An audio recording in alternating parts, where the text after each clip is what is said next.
Bismillahirrahmanirrahim.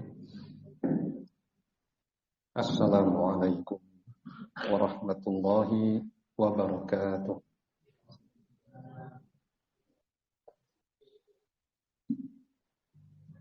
Innal hamdalillah nahmaduhu wa nasta'inuhu wa nastaghfiruh wa na'udzu billahi min shururi anfusina wa min sayyiati a'malina. Man yahdihillahu fala mudilla lahu wa man yudlil fala hadiya lahu. Wa ashhadu an la ilaha illallah wahdahu la syarika lahu wa ashhadu anna Muhammadan abduhu wa rasuluh. Allahumma salli ala nabiyyina Muhammadin wa ala alihi wa sahbihi wa man tabi'ahum bi ihsan ila yaumiddin. Qala Allah Ta'ala fi kitabihil karim, ya ayyuhalladzina amanu taqullaha haqqa tuqatih wa la tamutunna illa wa antum muslimun. يا أيها الناس اتقوا ربكم الذي خلقكم من نفس واحدة وخلق منها زوجها وبث منهما رجالا كثيرا ونساء واتقوا الله الذي تساءلون به والأرحام إن الله كان عليكم رقيبا. يا أيها الذين آمنوا اتقوا الله وقولوا قولا سديدا يصلح لكم أعمالكم ويغفر لكم ذنوبكم ومن يطع الله ورسوله فقد فاز فوزا عظيما. أما بعد فإن أصدق الحديث كتاب الله وخير الهدي هدي محمد صلى الله عليه وعلى آله وسلم وشر الأمور محدثاتها فإن كل محدثة بدعة وكل بدعة ضلالة وكل ضلالة في النار. إخواني وأخواتي في الله rahimani wa rahimakumullah. Kalau biasanya kajian kita, kajian fikih, tata cara sholat dari Mukhtasar Al-Muzani. Namun karena kita berada di pekan pelaksanaan ujian hifdz, maka kita membahas kajian dengan tema yang lain. Dan kajian kita malam ini adalah bagian dari bentuk rudud ilmiah, bantahan-bantahan ilmiah atau kritikan ilmiah. Kajian kita malam ini adalah berjudul, benarkah semua amal bisa diterima dan ditolak kecuali sholawat? Dan ini adalah kritikan ilmiah terhadap Ustadz Muhammad Nuruddin LC MA yang pernah viral beberapa waktu yang lalu di media-media sosial karena beliau menang debat dengan guru gembul di aula pusat studi Jepang di Universitas Indonesia, sehingga kemudian banyak yang mulai simpati kepada beliau. Beliau lulusan dari Universitas Al-Azhar. Beliau lulusan S2 Filsafat Islam, Akidah dan Filsafat Islam. Ada pernyataan di salah satu video beliau yang menukil ucapan Dr. atau Syekh Ali Jum'ah, Grand Mufti Mesir dahulu, seorang yang berpemahaman Sufi, bahwa semua amal itu bisa diterima dan bisa ditolak kecuali sholawat atas Nabi. Kalau sholawat atas Nabi itu pasti diterima, meskipun tidak ikhlas katanya. Nah, dan ini bertentangan dengan yang selama ini kita kaji, bahwa syarat diterimanya amal adalah dua. Sebagaimana pemahaman dari ulama salaf, semua amal syarat diterimanya adalah dua, yaitu ikhlas dan mutaba'ah, ittiba, meneladani Rasul sallallahu alaihi wasallam. Kalau suatu amalan tidak ikhlas, maka tidak diterima. Suatu amalan ikhlas tapi mengada-ada sebagai sebuah yang bid'ah, tidak sesuai dengan tuntunan Nabi, maka ditolak berdasarkan hadis yang banyak kita hafal, hadis Aisyah, riwayat Al-Bukhari, juga riwayat Muslim. Nah, dan ini juga sebenarnya menarik tentang pernyataan bahwa semua amal bisa diterima dan bisa ditolak kecuali sholawat. Bagi saya pribadi ini menarik karena saya juga pernah menulis buku Mari Bersolawat Sesuai Tuntunan Nabi Sallallahu Alaihi Wasallam, mengupas seluk-beluk sholawat dalam tinjauan syariat. Dan di buku itu saya mempelajari beberapa referensi, utamanya adalah referensi dari 3 karya.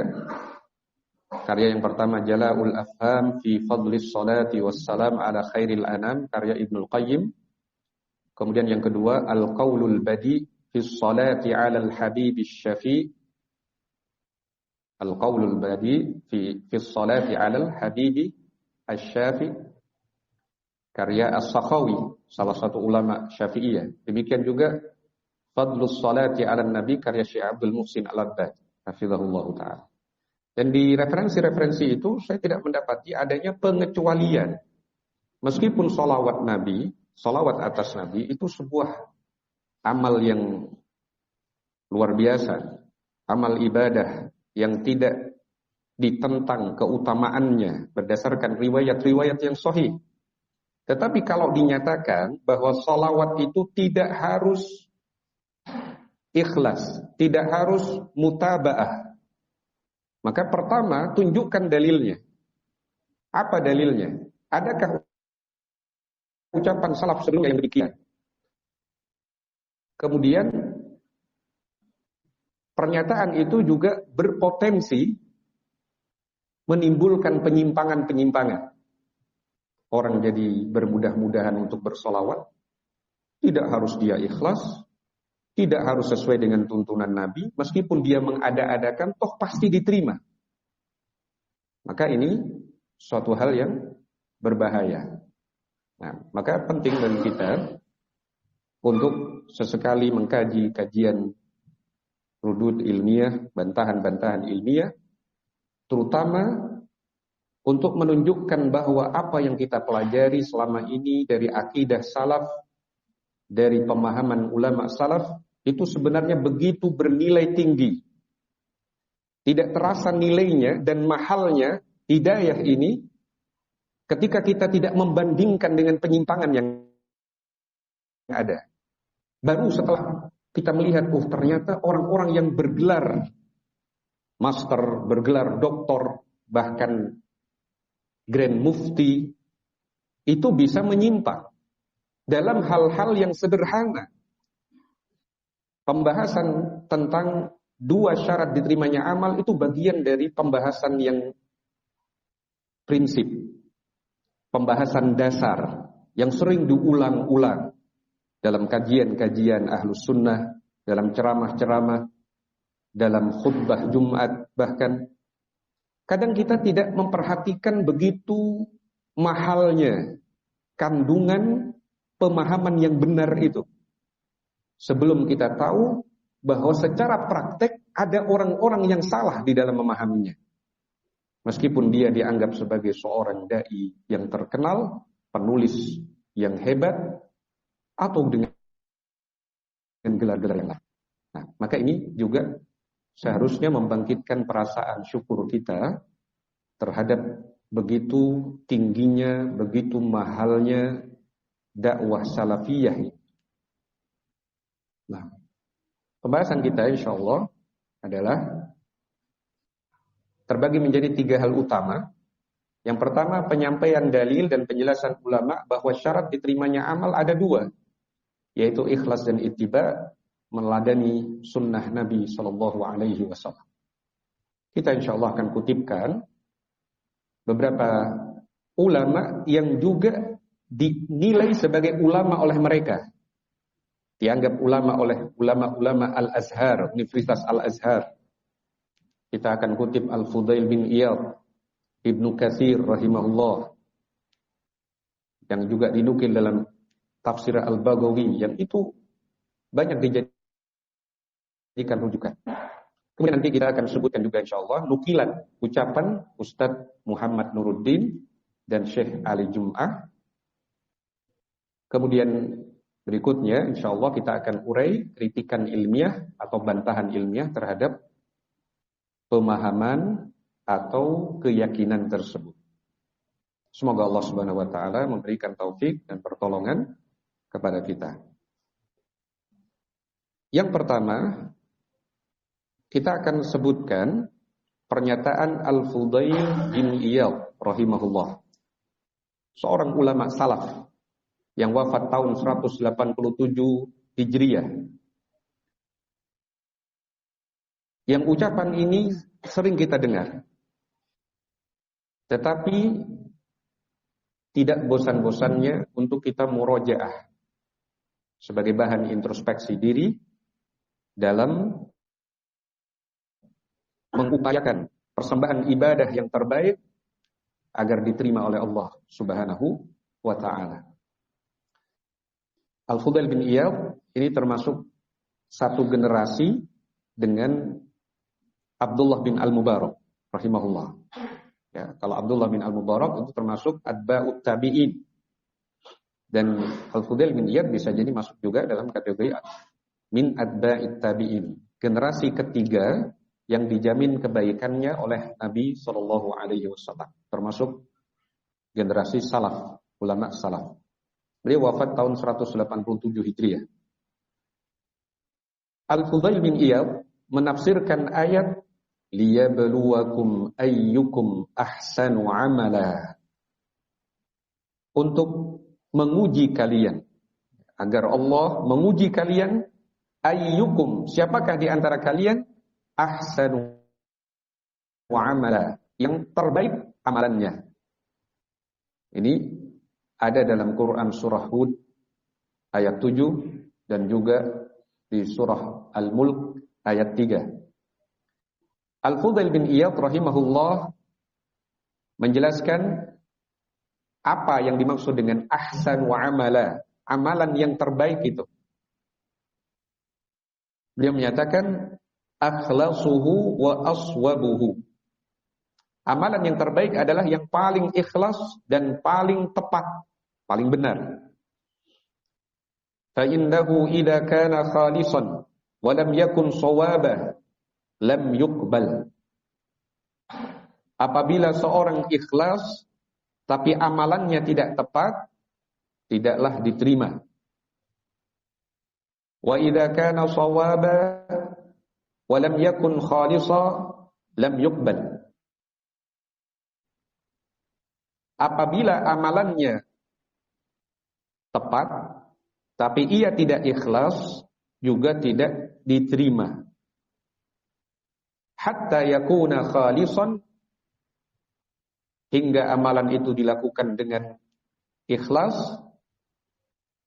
Wal khalis idza kana lillah was shawab idza kana ala sunnah.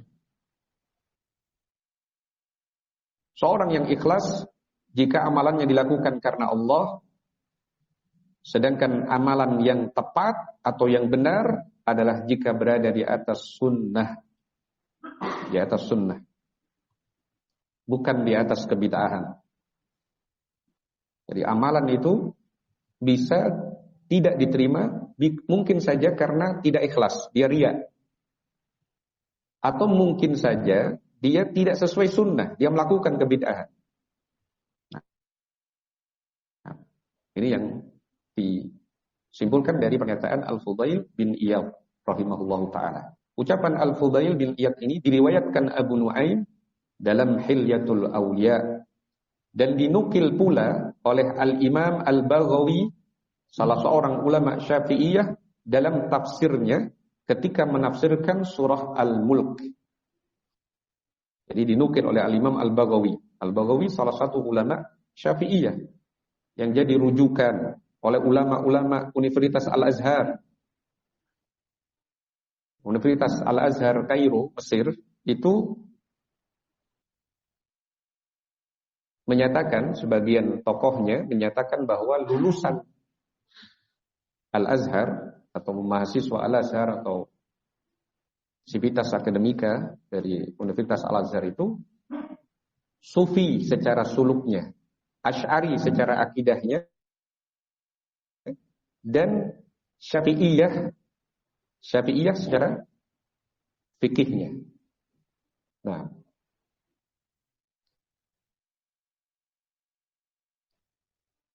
kemudian kita akan sebutkan, jadi kalau misalkan para tulab akan mencatat, bisa memberi kesimpulan keterangan.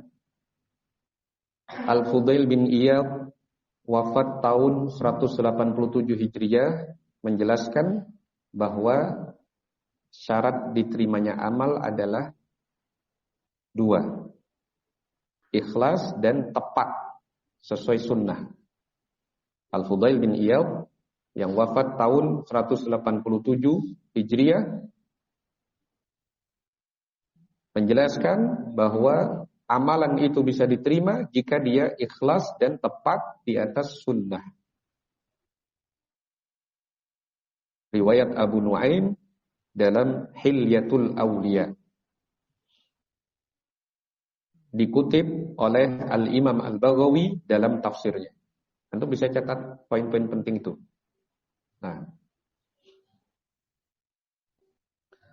berikutnya, salah satu dalil Al-Quran dan penafsiran ulama yang menunjukkan bahwa amal itu bisa diterima jika ikhlas dan sesuai dengan syariat Rasulullah SAW, sunnah Rasul SAW.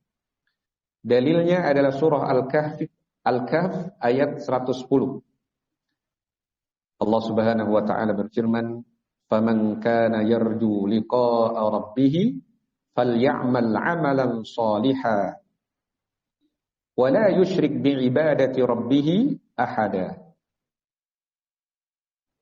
Faman kana yarju liqa'a rabbih, barang siapa yang mengharapkan pertemuan dengan Tuhannya, pertemuan yang baik dalam kondisi diridhai, mendapatkan nikmat, falyamal 'amalan shalihan, hendaknya dia melakukan amal soleh, wala yusyrik bi ibadati rabbih ahada,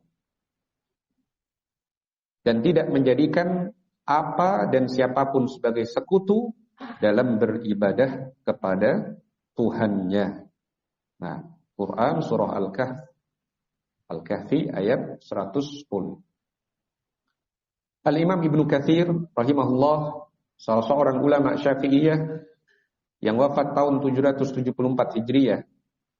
Al-Imam Ibnu Katsir, salah seorang ulama Syafi'iyah yang wafat tahun 774 Hijriah rahimahullah, menyatakan, "Faman kana yardu liqa'a rabbih ay thawabahu wa jazaa'ahu as-salih falyamal 'amalan shalihan ma kana muwafiqan li syar'illah wa la yusyrik bi ibadati rabbih ahada wa huwa alladhi yuradu bihi wajhullahi wahdahu la syarika lah wa hadhani rukna al-'amal al-mutaqabbal la budda an yakuna khalisan lillahi shawaba ala syari'ati Rasulillah sallallahu alaihi wasallam." Faman kana yarju liqa'a rabbih, barang siapa yang mengharapkan perjumpaan dengan Rabbnya, ai thawabahu wa jazaa'ahu shalih, artinya adalah pahalanya dan balasannya yang baik. Barang siapa yang ingin mendapatkan balasan dan pahala yang baik dari Allah, falyamal 'amalan shalihan, hendaknya dia beramal saleh. Apa amal soleh itu? Ma kana muwafiqan li syar'illah. Yaitu selama sesuai dengan syariat Allah. Wa la yusyrik bi'ibadati rabbih ahada. Dan janganlah menyekutukan Rabb-Nya dalam peribadatan. Wa huwa alladhi yuradu bihi wajhullah wahdahu la syarikalah. Tidak menyekutukan Allah dalam peribadatan, yaitu yang diharapkan dengannya wajah Allah. Tidak ada sekutu baginya. Nah, kemudian kalimat terakhir ini bagian yang paling penting dari pembahasan kita. Wahadani rukna al-amalil mutaqabbal. Kata Ibnu Katsir, Al-Imam Ibnu Katsir rahimahullah, wahadani, dua ini, rukna, dua rukun al-amalil mutaqabbal, diterimanya amal. La budda an yakuna khalisan lillah, harus dilakukan ikhlas karena Allah, sawaban ala syariati Rasulillah sallallahu alaihi wasallam, dan benar sesuai dengan syariat Rasulullah sallallahu alaihi wasallam. Saya ulang bagian yang paling penting dari kalimat Al-Imam Ibnu Katsir dalam menafsirkan surah Al-Kahfi ayat 110. Wa hadani rukna al-amalil mutaqabbal. Kedua hal ini, ikhlas dan sesuai dengan syariat Nabi, tuntunan Nabi, sunnah Nabi. Rukna al-amalil mutaqabbal. Dua rukun amalan yang diterima.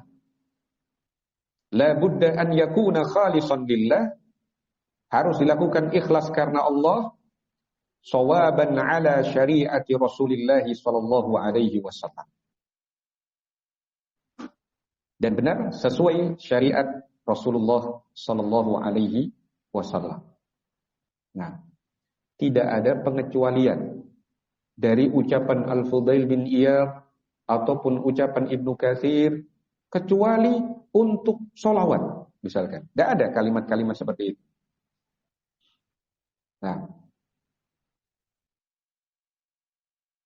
berikutnya tambahan dalil, secara khusus dalil hadis tentang ittiba sebagai salah satu syarat diterimanya amal. Ittiba, meneladani Nabi, mengikuti sunnah Nabi, itu sebagai salah satu syarat diterimanya amal. Hadis dari Aisyah radhiyallahu anha, ada yang lafadz dalam Sahih Al-Bukhari, ada yang lafadz di dalam Sahih Muslim. Dan ini insyaallah antum juga sudah sering mendengar. Dalam riwayat Al-Bukhari, man ahdatha fi amrina hadza ma laysa fihi fahuwa raddun.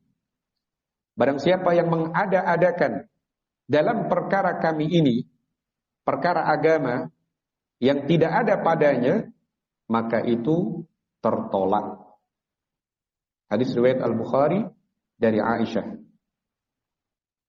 Man ahdatha fi amrina hadza ma laysa fihi fahuwa raddun. Itu dalam lafaz Al-Bukhari. Dalam lafaz Muslim, man amila amalan laysa alaihi amruna fahuwa raddun. Barang siapa yang mengamalkan suatu amalan yang tidak ada perintah kami padanya, maka itu tertolak. Hadis riwayat Muslim dari Aisyah. Nah, ini insyaallah masuk dalam bagian hadis yang antum hafal dalam sebagian pelajaran antum para tulab. Nah, baik. Kemudian kita akan masuk pada kutipan ucapan dari Ustadz Muhammad Nuruddin, termasuk juga kalimat dari Syekh Ali Jum'ah yang dimaksudkan dari kitab At-Thariq Ilallah. Nah, sebelumnya mungkin perlu sedikit dijelaskan tentang Ustadz Muhammad Nuruddin ini. Beliau mempelajari ilmu filsafat selama 9 tahun dan berhasil meraih gelar magister jurusan akidah filsafat di Universitas Al-Azhar Kairo, Mesir. Jadi gelarnya itu LC-MA. Nah,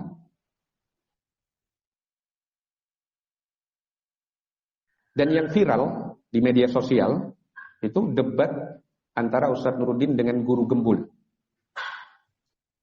Itu dalam forum bertajuk diskusi terbuka, bisakah kesahihan akidah Islam dibuktikan secara ilmiah.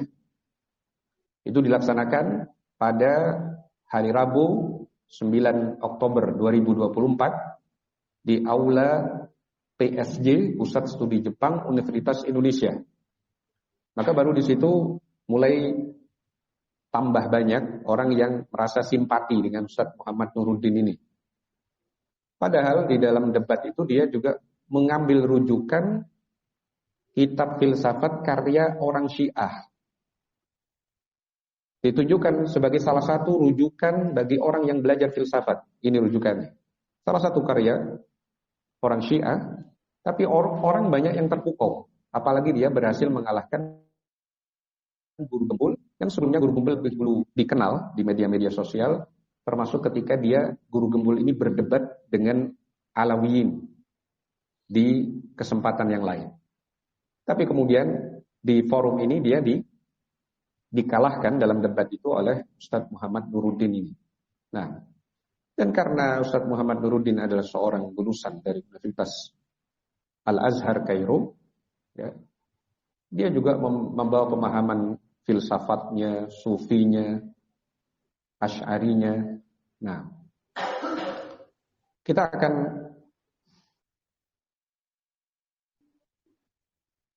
perdengarkan ya audionya.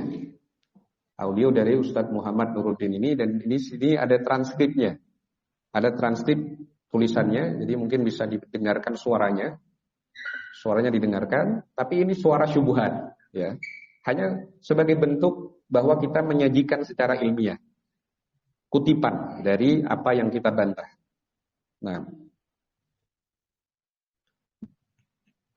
ini transkripnya. Sebelum saya perdengarkan audionya.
Kita lihat dulu.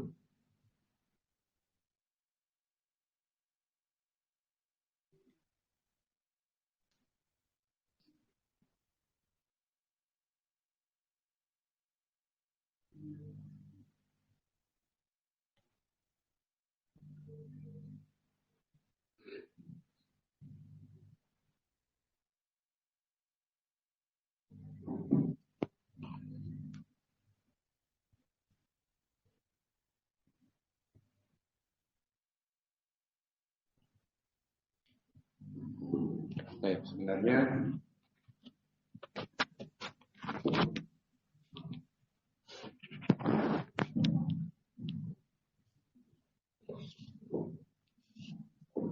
kita baca transkripnya saja dulu. Nah, kata beliau, guru saya Pak, ini saya tidak mengarang-arang. Saya mengatakan ini karena ini yang diajarkan oleh guru kami di Al-Azhar.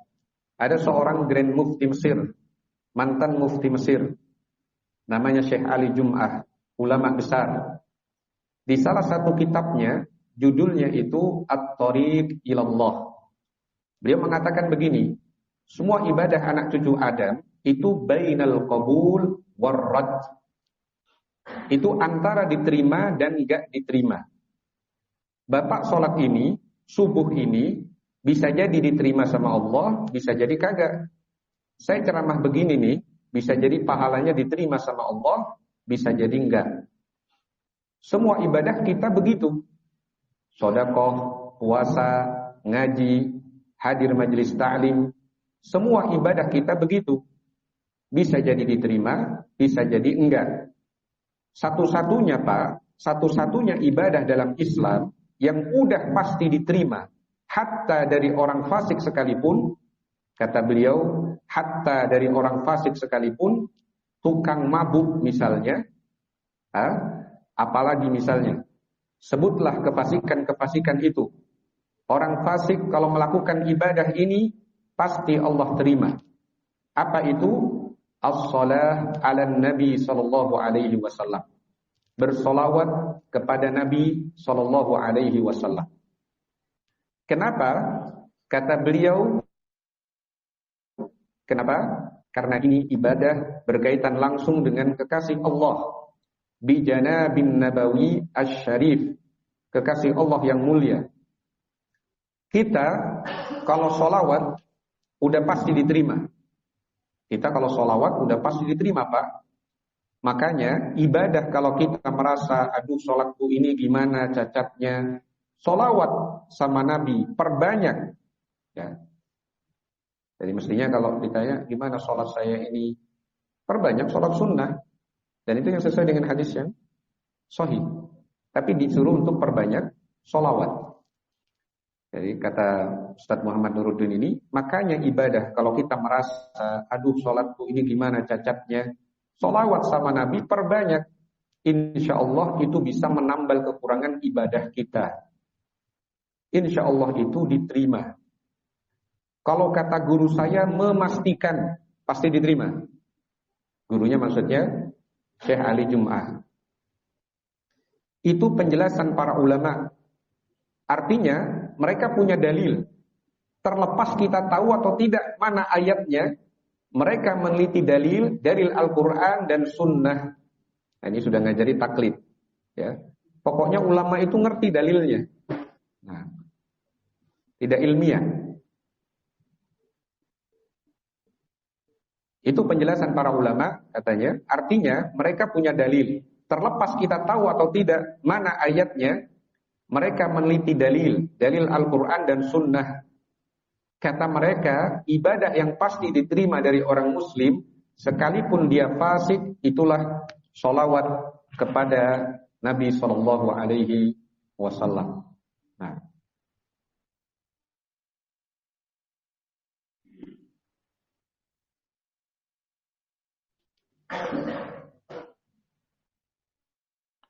berikutnya. Ini mungkin ada kaitan dengan penampilan di sini. Coba kita lihat dulu. Di Al-Azhar ada seorang keren mufti Mesir. Saya perjam lagi. Semuanya muslim ataupun non muslim. Ya. Guru saya Pak, saya tidak mengarang-arang. Saya mengatakan ini karena ini yang diajarkan oleh guru kami di Al-Azhar. Ada seorang keren mufti Mesir, mantan mufti Mesir, namanya Syekh Ali Jum'ah. Ulama besar. Di salah satu kitabnya, judulnya itu At-Thariq Ilallah. Beliau mengatakan begini, semua ibadah anak cucu Adam itu bainal qabul warrad. Itu antara diterima dan enggak diterima. Bapak sholat ini subuh ini bisa jadi diterima sama Allah, bisa jadi kagak. Saya ceramah begini nih, bisa jadi pahalanya diterima sama Allah, bisa jadi enggak. Semua ibadah kita begitu.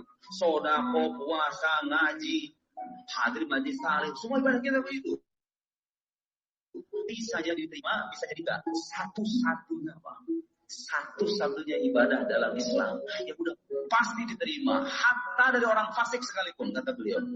Hatta dari orang fasik sekalipun, tukang mabuk misalnya. Ya, apalagi misalnya, sebutlah kefasikan-kefasikan itu. Orang fasik kalau melakukan ibadah ini pasti Allah terima. Apa itu? As-salam ala Nabi sallallahu alaihi wasallam. Bersalawat kepada Nabi sallallahu alaihi wasallam. Kenapa kata beliau? Kenapa? Karena ini ibadah berkaitan langsung dengan kekasih Allah. Bin Nabawi Syarif, ya, kekasih Allah yang mulia. Kita kalau sholawat udah pasti diterima, Pak. Makanya ibadah kalau kita merasa, aduh, sholat ini gimana cacatnya? Sholawat sama Nabi perbanyak, insya Allah itu bisa menambal kekurangan ibadah kita. Insya Allah itu diterima. Kalau kata guru saya memastikan, itu penjelasan para ulama, artinya mereka punya dalil. Terlepas kita tahu atau tidak mana ayatnya, mereka meneliti dari Al-Quran dan Sunnah. Kata mereka, ibadah yang tidak pasti akan diterima dari orang Muslim, sekalipun dia fasik, itulah salawat kepada Nabi Shallallahu Alaihi Wasallam. Makanya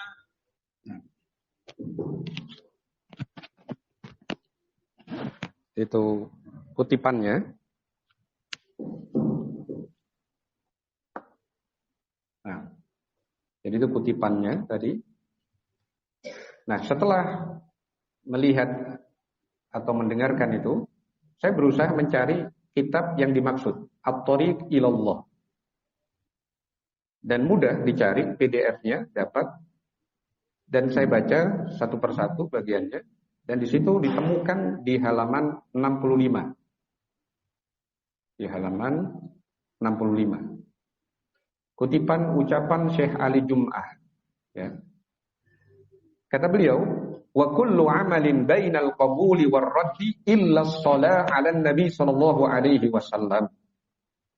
Fahiya maqbulah abadan minal fasiq wal 'asi la tahtaju ila niyyah wa la tahtaju ila ikhlas. Nah, potongannya seperti itu.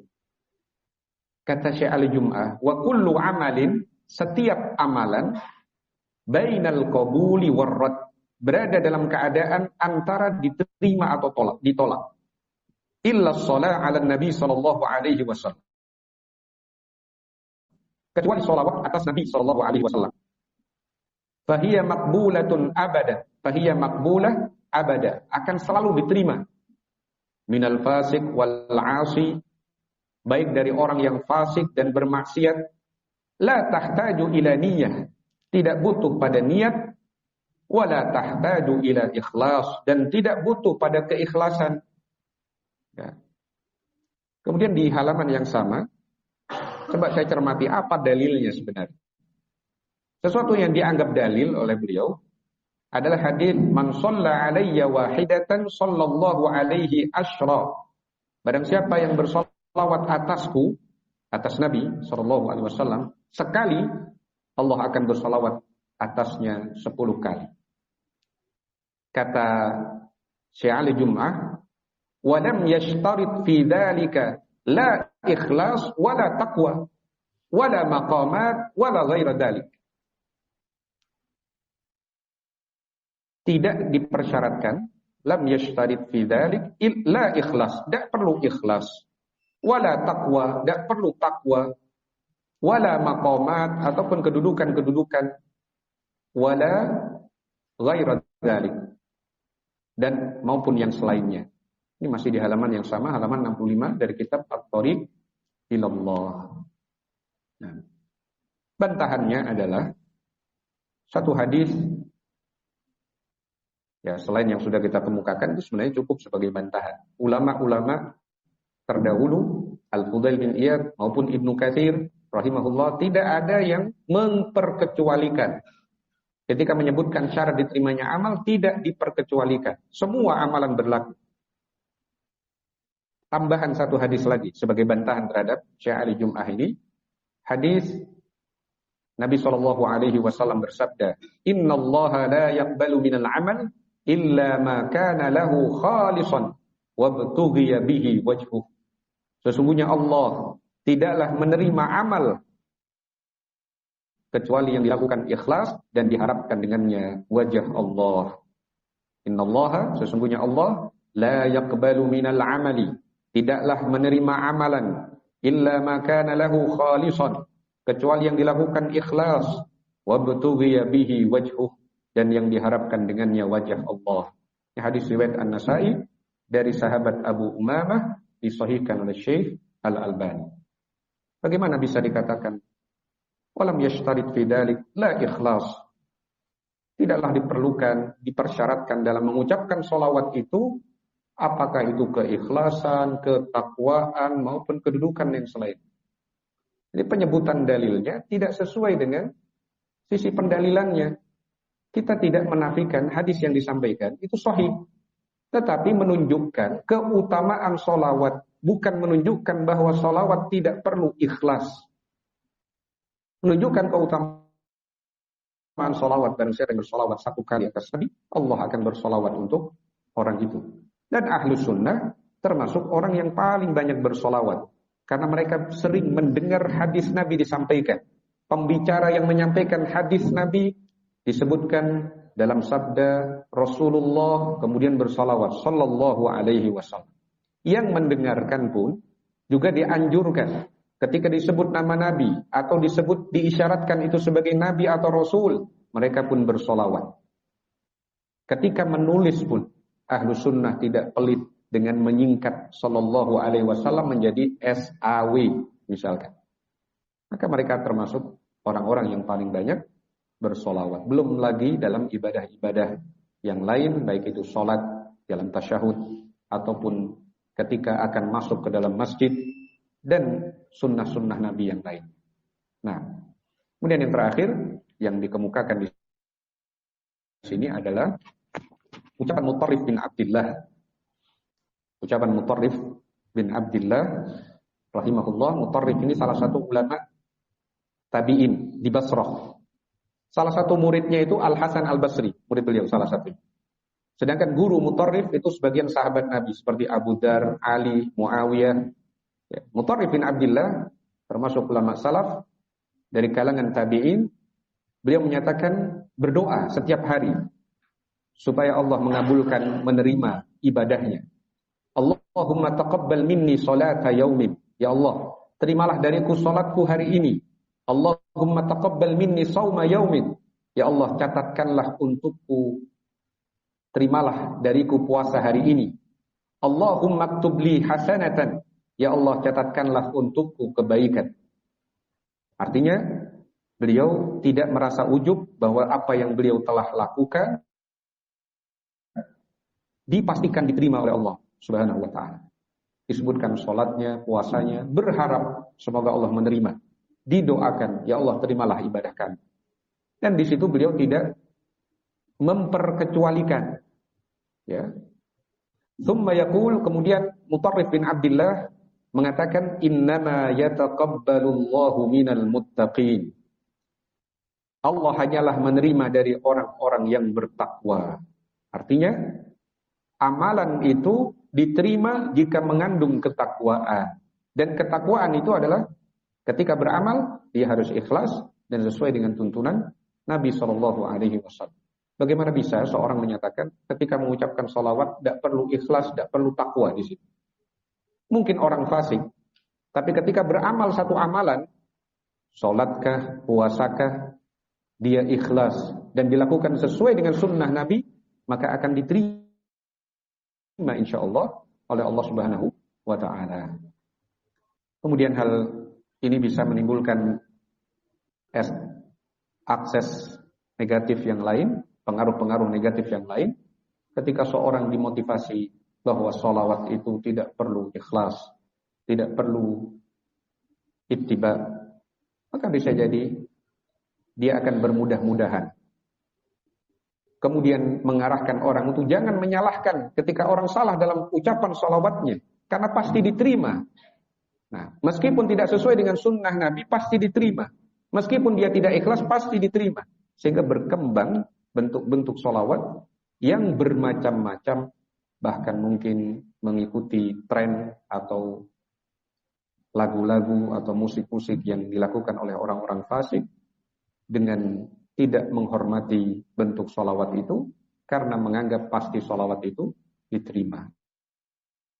Harusnya seorang diarahkan. Ketika dia fasik, dia berdosa, jangan putus asa dari rahmat Allah Subhanahu wa taala. Tetaplah perkuat tauhid, jangan sekutukan Allah dengan suatu apapun. Semangatlah untuk ittiba dengan sunnah Nabi sallallahu alaihi wasallam dan banyaklah beristighfar. Kalau engkau kurang dalam salatmu, tambal kekurangan itu salat wajib dengan salat sunnah. Kalau engkau kurang dalam puasa wajibmu, tambal kekurangan itu dengan puasa-puasa sunnah. Itulah yang sesuai dengan bimbingan hadis-hadis Nabi Shallallahu Alaihi Wasallam yang sahih. Nah, ini mungkin yang bisa kita kaji pada kesempatan kita di malam hari ini. Kurang lebihnya saya mohon maaf. Subhanakallahumma wa bihamdika asyhadu an la ilaha illa anta astaghfiruka wa atubu ilaik. Wa sallallahu wa sallam ala nabiyyina Muhammadin wa ala alihi wa sahbihi ajmain. Wassalamu alaikum warahmatullahi wabarakatuh.